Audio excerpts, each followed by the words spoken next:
Good morning, everyone. I'm Sherry Ansakrias, Assistant Professor in the Department of Electronics and Communication at Rajagiri School of Engineering and Technology.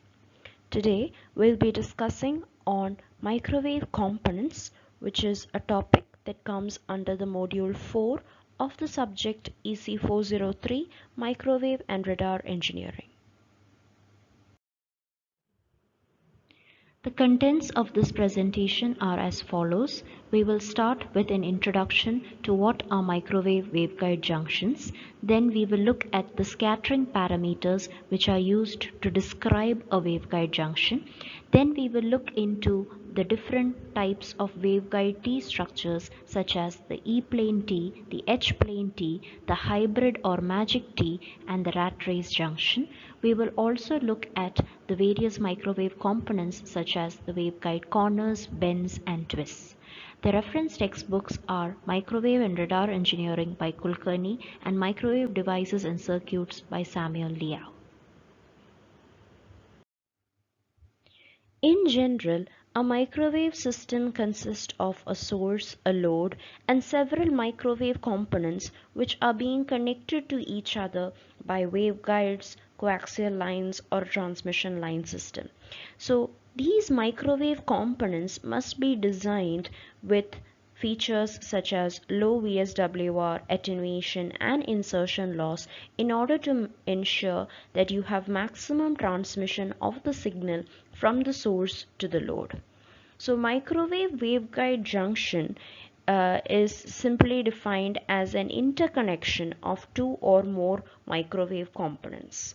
Okay, and the junction is used in order to combine or split the power into some particular directions. So this figure over here shows a 4-port microwave waveguide junction. So you have a microwave source which is connected at port 1 and you have loads connected at ports 2, 3 and 4. Okay, so when power is incident at port 1, some of the power may come out at port 2 and the remaining power may come out of port 3 and port 4. Okay, there is a possibility that some of the power will get reflected back to port 1 if there is any mismatch between the port 1 and the microwave junction. So in order to characterize such microwave waveguide junctions, we go for S parameters. Now what are S parameters? So you have already learned that a two-port network at low frequencies can be described by parameters such as the Z parameter, the Y parameter, the H or ABCD parameter. So here the network parameters are relating to the voltage and current which are entering or leaving the two-port network. But at microwave frequencies, we talk of traveling waves which are associated with some power. Okay, and so the microwave junction is being defined by S parameters or scattering parameters. So in general, you can define a scattering matrix as a square matrix which gives all the combinations of power relationships between the various input and output ports of a microwave junction. So the elements of this matrix are called the scattering coefficients or S parameters.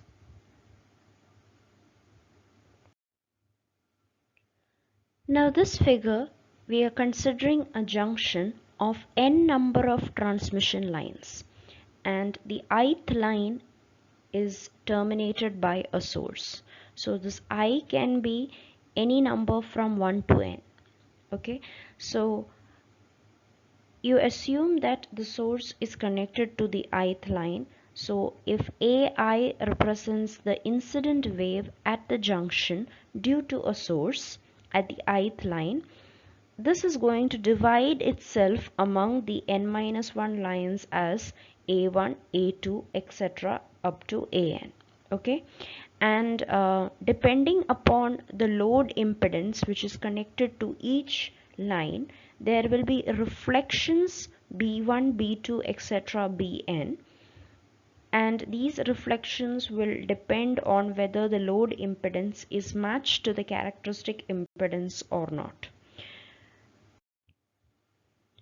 So in the first case, we will consider that the first line is terminated by an impedance ZL not equal to Z0, and all the other remaining lines are terminated with an impedance in such a way that the load impedance is equal to the characteristic impedance. Okay, so due to a mismatch in the first line, so in the first line the load impedance is not equal to the characteristic impedance, so there will be reflections. Okay, so in the first line there will be a reflected wave B1 that is going back to the junction, and this B1 is related to A1 as B1 is equal to SI1 into A1, where SI1 represents the reflection coefficient of the first line. Okay, so you have two subscripts over here. I represents that the source is connected at the ith line, and 1 represents that you have reflection from the first line. So SI1 simply means the reflection from the first line due to the source which is connected at the ith line. So now the contribution to the outward travelling wave in the ith line, which is Bi, is equal to Si1 into A1.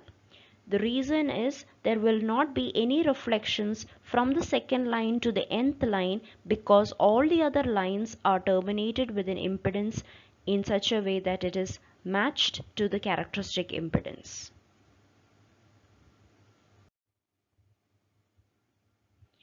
In the second case, we will consider when all the n-1 transmission lines are terminated by an impedance which is not matched to the characteristic impedance, that is, ZL is not equal to Z0.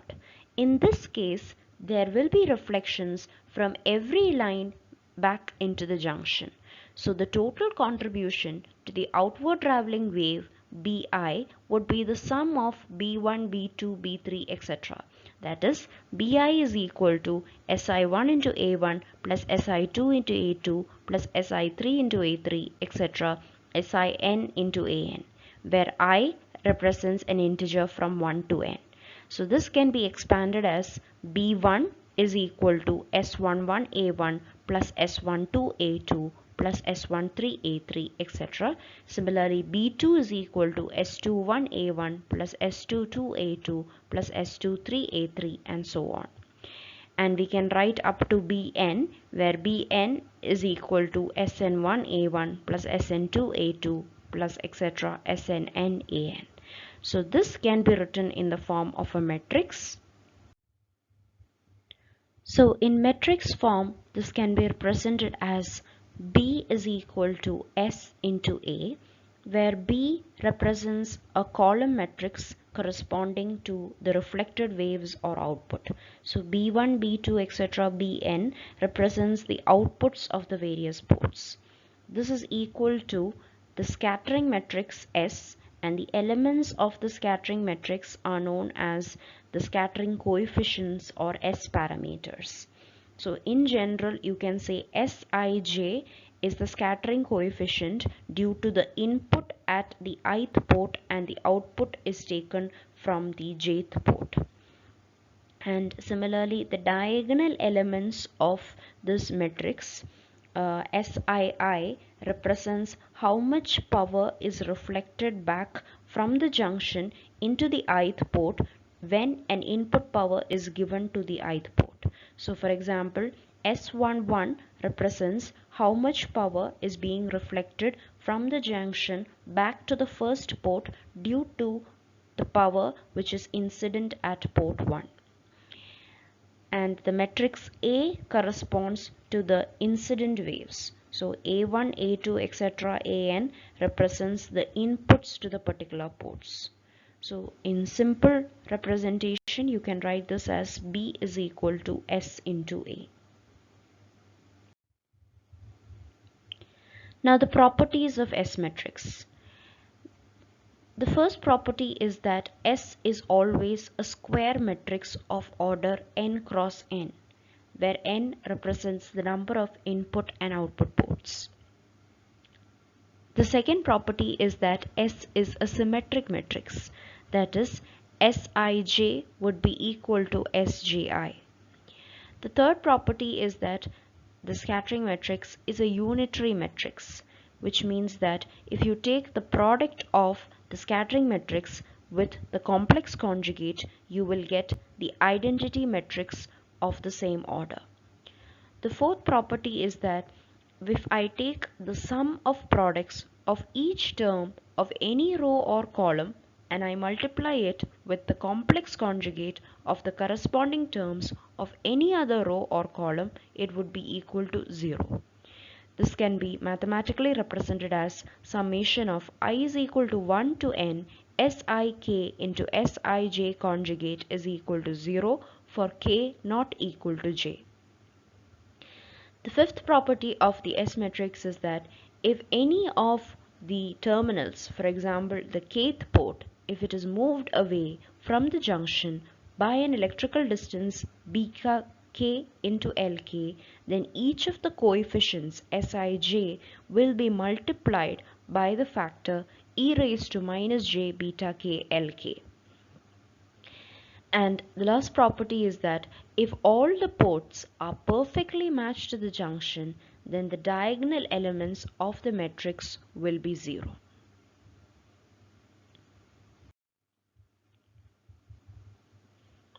The microwave T junction. Now the microwave T junction is an intersection of three waveguides in the form of the shape of the letter T. So there are several types of T junctions such as the H plane T, the E plane T and the EH plane T. The H plane T. The H plane T is being formed by cutting a rectangular slot along the width of the main waveguide and attaching another waveguide. So you can see that port 1 and 2 are the coplanar arms of the main waveguide, and you have a rectangular slot being cut across the width of the main waveguide and another waveguide is being attached. So the waveguide that is being attached is also known as the H arm or the side arm. So this is the plane of symmetry. So you can see that ports 1 and 3 are symmetric with ports 2 and 3.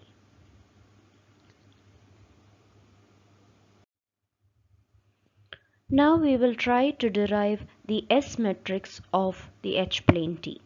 So we know that the H plane T has 3 ports. So the order of the scattering matrix is 3 cross 3.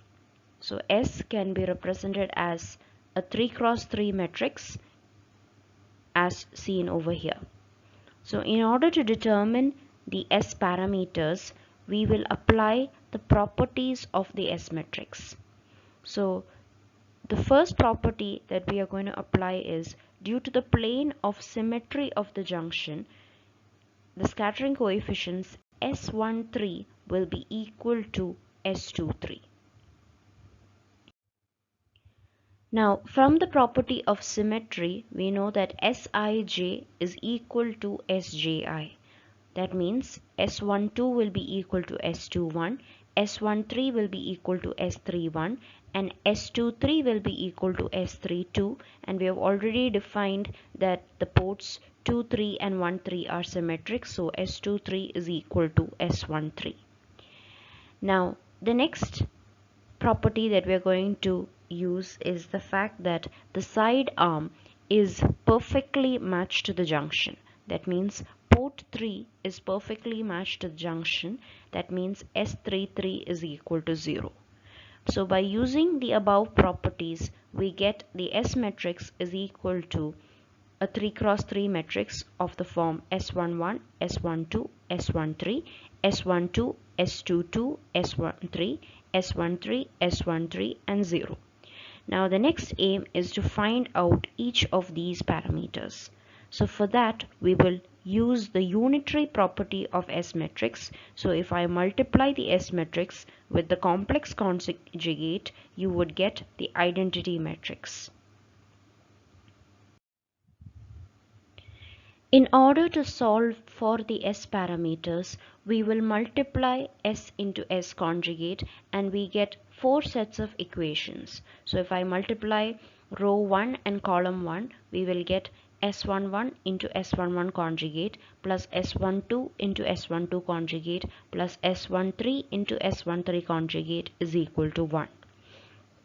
So this can be written as magnitude of S11 square plus magnitude of S12 square plus magnitude of S13 square is equal to 1. Similarly, if I multiply the second row with the second column, you will get magnitude of S12 square plus magnitude of S22 square plus magnitude of S13 square is equal to 1. Similarly, if I multiply the third row with the third column, you will get magnitude of S13 square plus magnitude of S13 square is equal to 1. And similarly, if you multiply the third row with the first column, you will get S13 into S11 conjugate plus S13 into S12 conjugate is equal to 0. So by solving this set of four equations, you will get the S parameters. So from the eighth equation, you can directly solve for S13. So you get 2 times magnitude of S13 square is equal to 1, or S13 is equal to 1 by root 2. Similarly, if you compare the equations 6 and 7, you can see that S12 and S13 are common terms. So if you simplify this, you will get S11 is equal to S22. Now from equation 9, we get the relation S13 into S11 conjugate plus S12 conjugate must be equal to 0. So since S13 cannot be equal to 0, it means S11 conjugate plus S12 conjugate must be equal to 0. So from this we get a relation between S11 and S12. So S11 can be represented as equal to minus S12 or S12 equal to minus S11. Now substituting these relations in the equation 6. So this is the equation 6. Magnitude of S11 square plus S12 square plus S13 square is equal to 1. So you know that S13 is 1 by root 2, and you know that S11 is the same as S12. So you can solve for S11. So you get S11 is equal to 1 by root 1 by 2, and since S11 is the same as minus S12, you can write S12 is equal to minus 1 by 2, and we have already know that S11 is equal to S22, so S22 will also be equal to 1 by 2.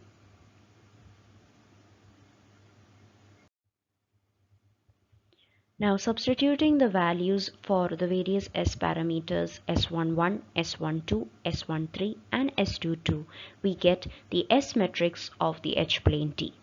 Now once you define the S matrix of the H-plane T, we can define the properties of H-plane T.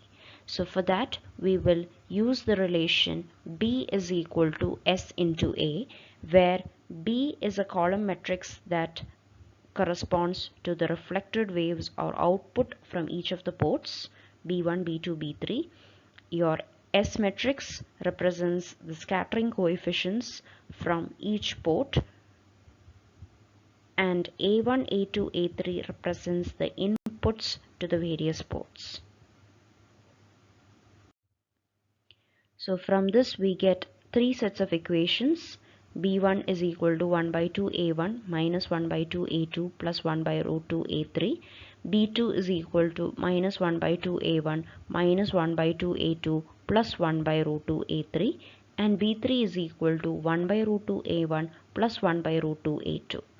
So in the first case, we are going to consider when input is given to port 3 alone and no input is given to port 1 and 2. That means A3 is not equal to 0, but A1 and A2 is equal to 0. So when you substitute this condition in these equations 17 to 19, you can say that B1 will be equal to, since A1 and A2 are 0, B1 will be equal to 1 by root 2 A3. Similarly, B2 will be equal to 1 by root 2 A3, and B3 would be equal to 0. That means that when power is input at port 3, this power gets equally divided between the ports 1 and 2, and it will be divided in phase. So the amount of power that is coming out of port 1 or 2 due to input at port 3 can be represented as 10 log of P1 by P3. So since P3 is the sum of the powers P1 and P2, this can also be written as 2 times P1 or 2 times P2 because P1 and P2 are the same. So this can be represented as 10 log to the base 10 P1 by 2 times P1, that is nothing but 10 log to the base 10 of 1 by 2, which is equal to minus 3 dB. So the H plane T is also called a 3 dB splitter. That is, when you give an input power at port 3, the power gets equally divided among the ports 1 and 2 and in phase, and hence this is known as a 3 dB splitter. So in the second case, we will consider input is given to ports 1 and 2 only, that is A1 equal to A2 is equal to some value A, and there is no input given at port 3, that is A3 is equal to 0. So if I substitute this condition in the equations 17 to 19, you will get B1 is equal to 0, B2 is equal to 0, and B3 is equal to A1 by root 2 plus A by root 2. So here the output at port 3 is simply the addition of the two powers at port 1 and 2 in phase.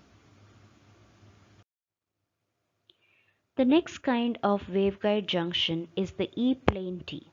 The E-plane T is formed by cutting a rectangular slot along the broader dimension of the main waveguide and then attaching a side arm. So here you can see that there are three ports. Port 1 and 2 represent the collinear arms of the main waveguide. A slot is being cut across the broader dimension of the waveguide, and then a side arm is being attached. This side arm is also known as the E arm. So for an E-plane T, if TE10 mode is made to propagate into the port 3, it will get equally divided among the ports 1 and 2. But the outputs at port 1 and 2 will have a phase shift of 180 degree. So in general, you can say that the power output at port 3 would be proportional to the difference between the instantaneous powers entering the port 1 and 2. So due to the plane of symmetry about the junction, we can say S23 would be equal to minus S13. And the side arm is perfectly matched to the junction. So you can say that S33 would be equal to 0. In order to derive the S matrix of the E-plane T, it can be done in the same way as was done for an H-plane T. So the properties of the S matrix are applied. So you know that this waveguide junction has three ports, so the order of the scattering matrix would be 3 cross 3.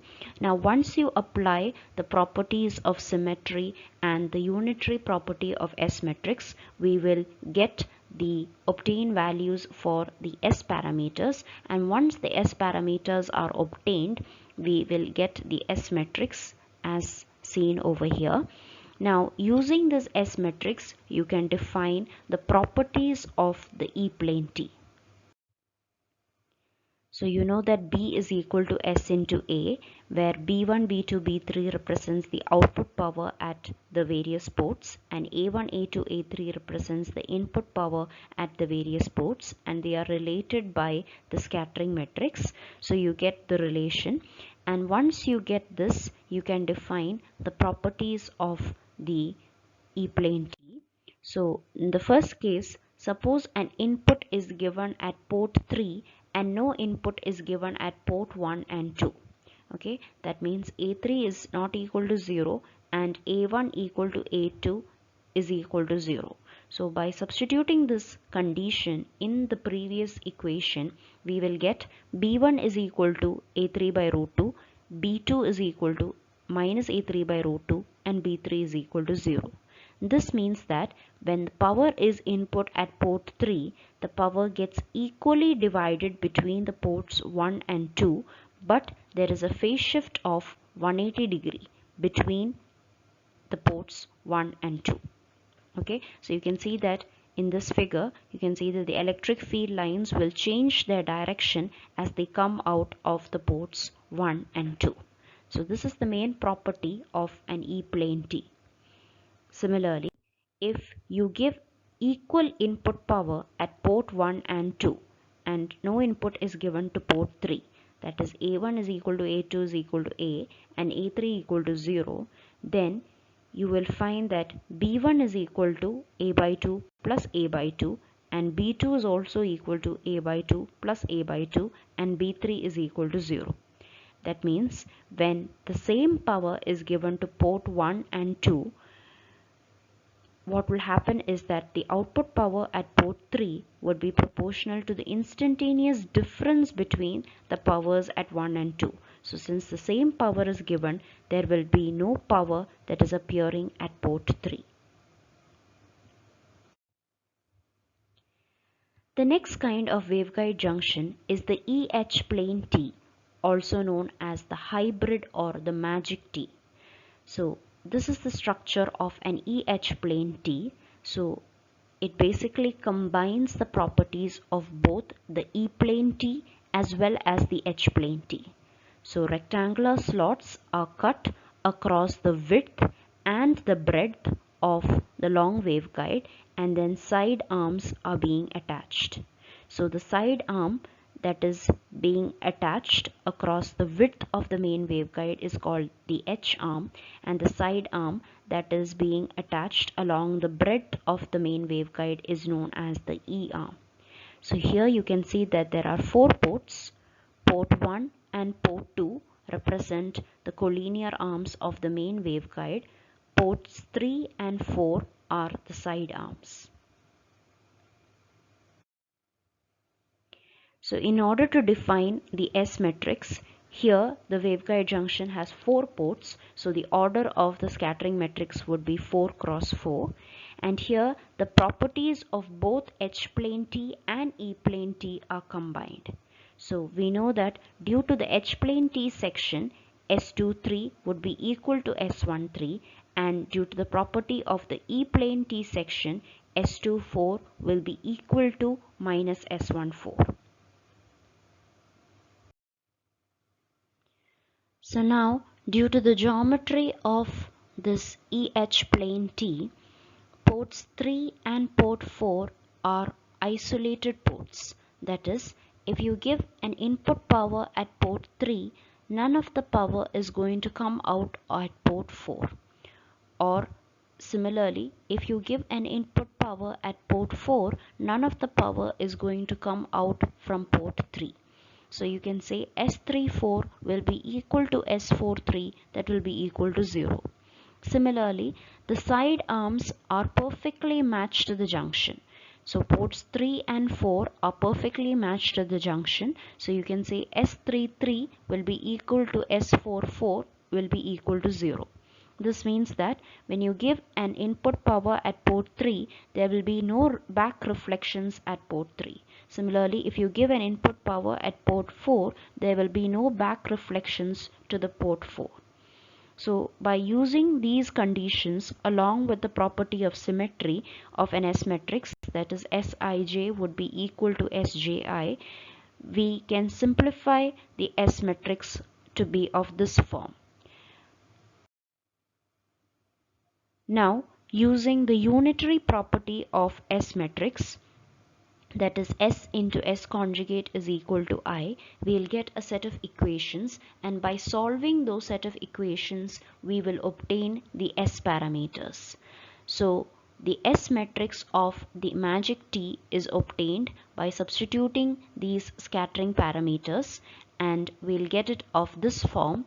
So here you can see that the scattering matrix has an order of 4 cross 4, and you can see that the diagonal elements of the scattering matrix are all zeros. This means that all the 4 ports are perfectly matched to the junction.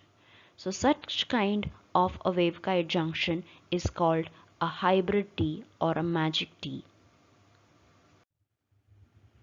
Now once we obtain the scattering matrix, we can find out the output power at any port corresponding to a given input power. So that can be seen over here. So in the first case, if you consider, let the input power be given to port 3 and there is no input power given to the other ports 1, 2 and 4. That means A3 is not equal to 0 and A1, A2, A4 is equal to 0. So we know that B is equal to S into A, where B represents the output power from the various ports, S represents the scattering matrix and A represents the input to the various ports. So by using this relation and by substituting this condition, we will get B1 is equal to A3 by root 2, B2 is equal to A3 by root 2 and B3 equal to B4 equal to 0. This is the property of the H-plane T structure.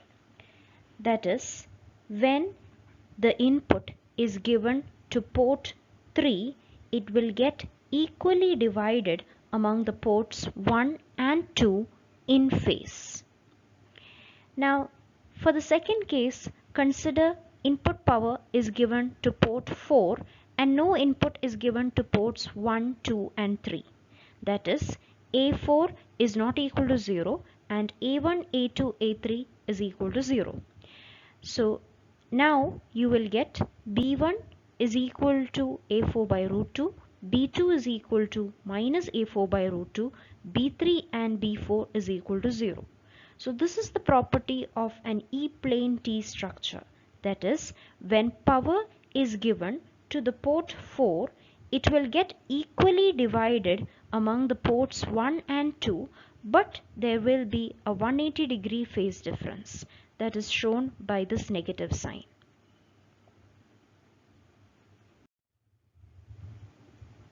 In the third case, consider we give input at port 1 and no input is given to the port 2, 3 and 4. That is, A1 is not equal to 0 and A2 equal to A3 equal to A4 is equal to 0. So now we will get B1 equal to 0, B2 is equal to 0, B3 and B4 is equal to A1 by root 2, which means that when you are giving input power at port 1, there is nothing coming out of port 2 even though port 1 and port 2 are collinear ports. This is the reason why this kind of a hybrid waveguide T structure is called a magic T structure.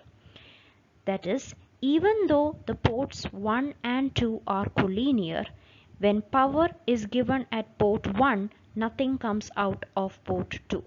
And hence port 1 and port 2 are also called isolated ports, just like ports 3 and 4.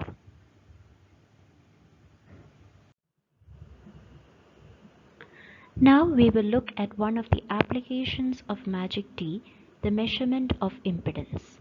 So in order to measure impedance, the magic T is used in the form of a bridge.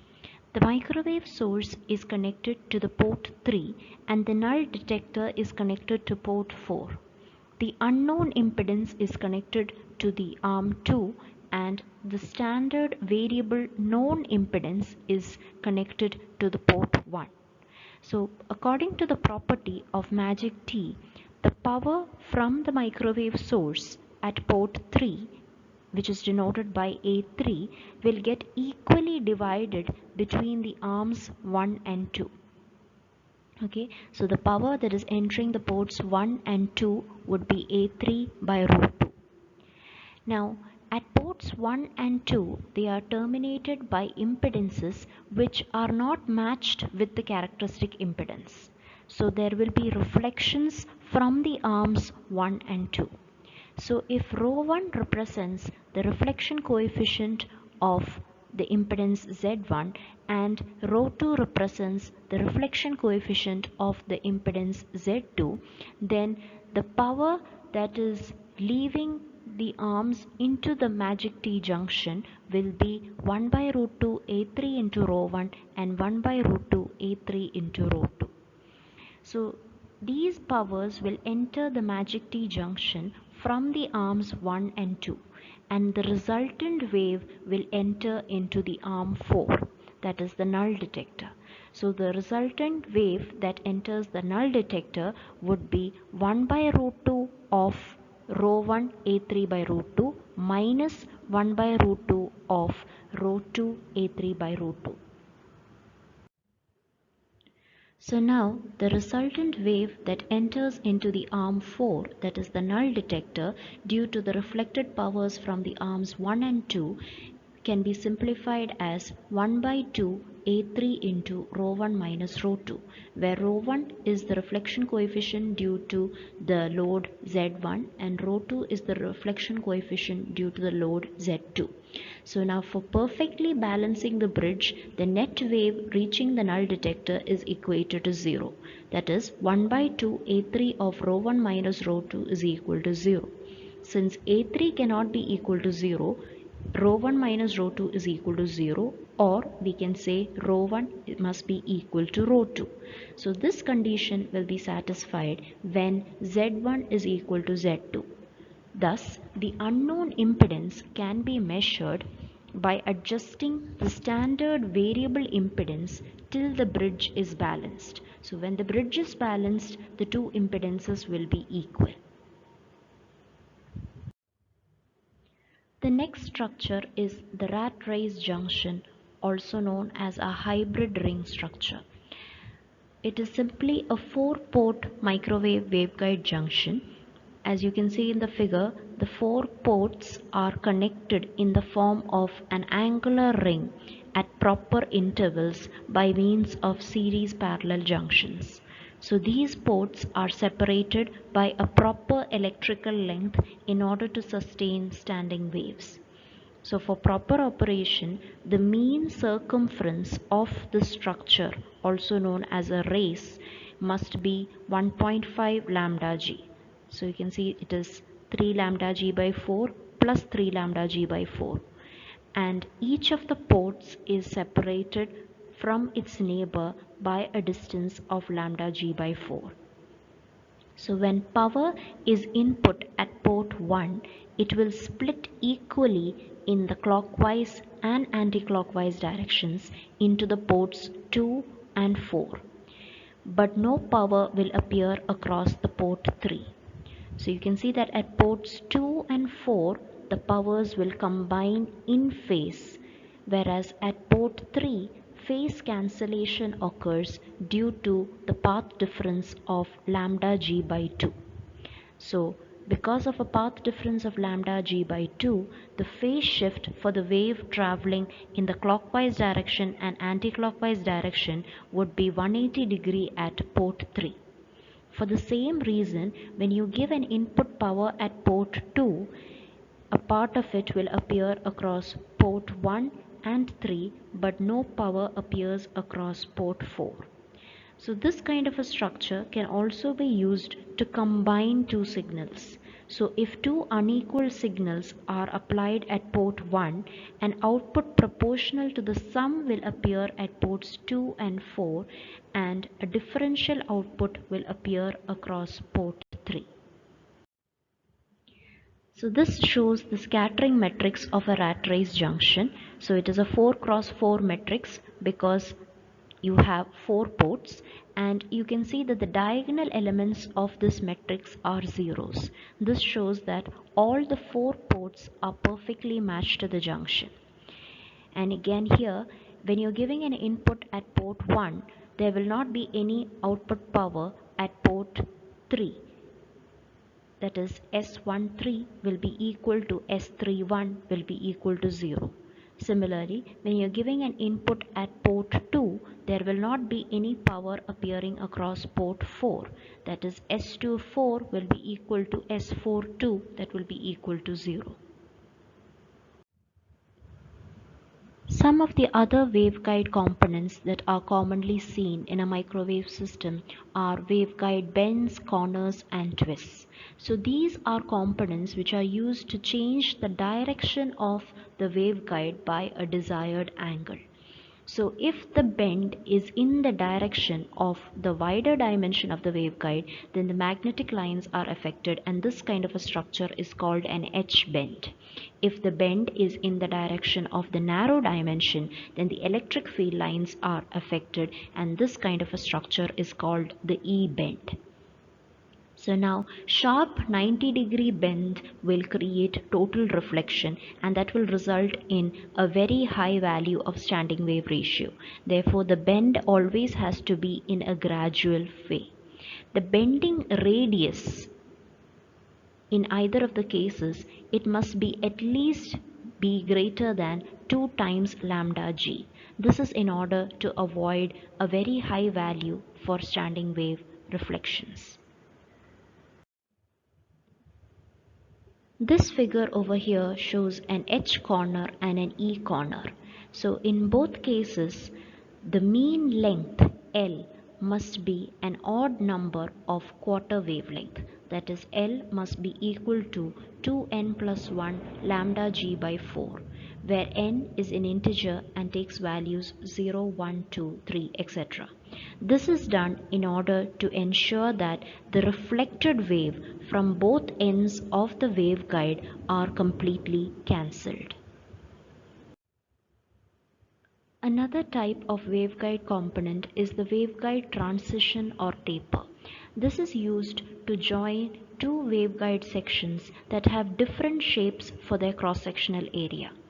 So for example, this structure is used to connect two waveguide sections which have a circular cross-section and a rectangular cross-section, or vice versa. Another type of component is the waveguide twist, which is helpful in converting a vertical to horizontal polarization or vice versa. This kind of a structure can be incorporated along with a bend.